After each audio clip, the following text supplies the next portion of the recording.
It's our pleasure to welcome now Kelly Bennett, Multimedia Journalist to SuperTalk Mississippi News. Morning, guys. How about it, Kelly? What's going on? There is so much. So I've had a couple of crime stories this morning. As I was writing them, they would bring in the suspect, and I'd have to try to get that updated. So that's been a lot of fun. Let's just start there. The hunt for an armed and dangerous suspect wanted for a carjacking and murder outside a truck stop in Wesson earlier this week is now in custody. 18-year-old Teravian Miller is in custody. He was captured across state lines in West Memphis, Arkansas, accused of shooting and killing 60-year-old Vincent Ratliff Tuesday night in the parking lot at the truck stop, which is located at I-55 and Silverina Road. He allegedly robbed the convenience store for an undisclosed amount of money, then fled in Ratliff's car. He also allegedly carjacked a second vehicle in that same location on Thursday and fired shots as the driver of that vehicle got away. So it's good to have this guy in custody. Another suspect who was wanted in connection with a triple homicide in Ridgeland on Sunday was killed in a shootout in Arizona. 3 people were found deceased in the living room of a home on Old Canton Road last weekend. An arrest warrant was issued for Ivory James Welch, the son of one of the victims, Ida Welch. He was located by troopers in Arizona, and when they tried to bring him in, he opened fire on law enforcement and was fatally wounded in the ensuing gunfight. All 3 victims had suffered gunshot wounds. The victims were identified as 76-year-old Ida Welch, 56-year-old Vicky Welch, and 42-year-old Crystal Welch. The MBI is assisting in that investigation, and that's pretty much standard procedure whenever there's an officer-involved shooting. Another crime story that I found really intriguing this week, Gerard, came out of the city of Gulfport. There's a 17-year-old being charged with 2 counts of capital murder. Now, here are details I've never heard in 30-plus years of news. So, officers were called to the 800 block of 27th Street on May 13th, and they found Timmy Law lying on the ground, deceased from a gunshot wound, and learned that another shooting victim, Lorenzo Stennis, had been transported to a local area hospital with multiple gunshot wounds. He later succumbed to his wounds. Now, through the course of the investigation, it was determined the armed robbery was planned by Corley, Law, and Stennis together. So what happened is they allegedly broke into this home.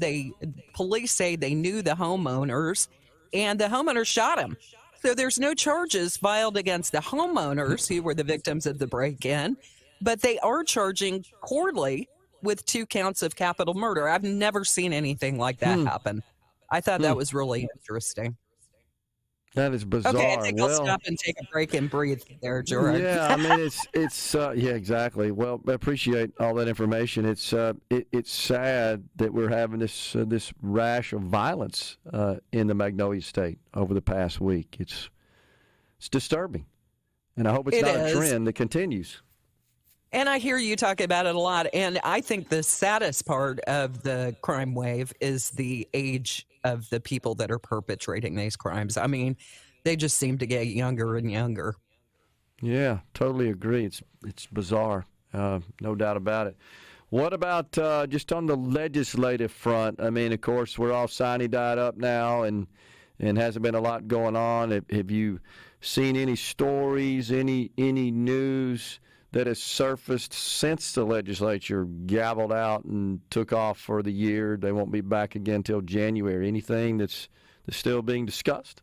I know we had Sid Salter on Mr. Gallo's show talking about Medicaid expansion somewhat this morning. Yeah, he felt like that was a missed opportunity, but feels pretty confident that they'll be addressing that in the legislative session next year. I think I'd agree with them on that. It looks like this is an issue that's not going away. I thought it was interesting. I think it was you that talked with Representative Trey Lamar earlier this week about MAEP and the fact that it's gone away, or was that Gallo that had him on the show earlier this week? Okay. It was Paul.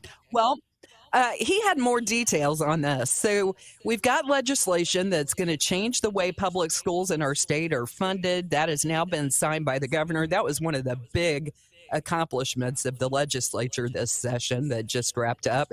Well, Representative Trey Lamar told us lawmakers are putting off full implementation of what they're calling the Mississippi Student Funding Formula for a year, and here's why. We're going to let the experts study it for a year. Department of Education and others will have full reign to look at it and evaluate it over the course of the next year. And then when we come back in January, if we need to make a few changes to it or a few additions or takeaways, we can do that. It's going to mean an extra $230 million plus for public schools. We're going to give the districts their money according to the formula, but the money doesn't run through the formula until next July 1 of 25. So it's all about the math. They're still working through the math, basically, on who gets what. Another interesting bill that we got more details on this week was the driver's ed, which is now mandatory in the state of Mississippi as of July 1st. Well, I don't know if you're aware, but we consistently rank as one of the top states for teen driving deaths. And that's why DPS Commissioner Sean Tindall has been really pushing for this. He said he's hoping to combat that now that they passed this new law. But here's what I didn't realize. This is not going to be just mandatory for high school students. It's going to be for people that have never received a license when it goes into effect in Mississippi.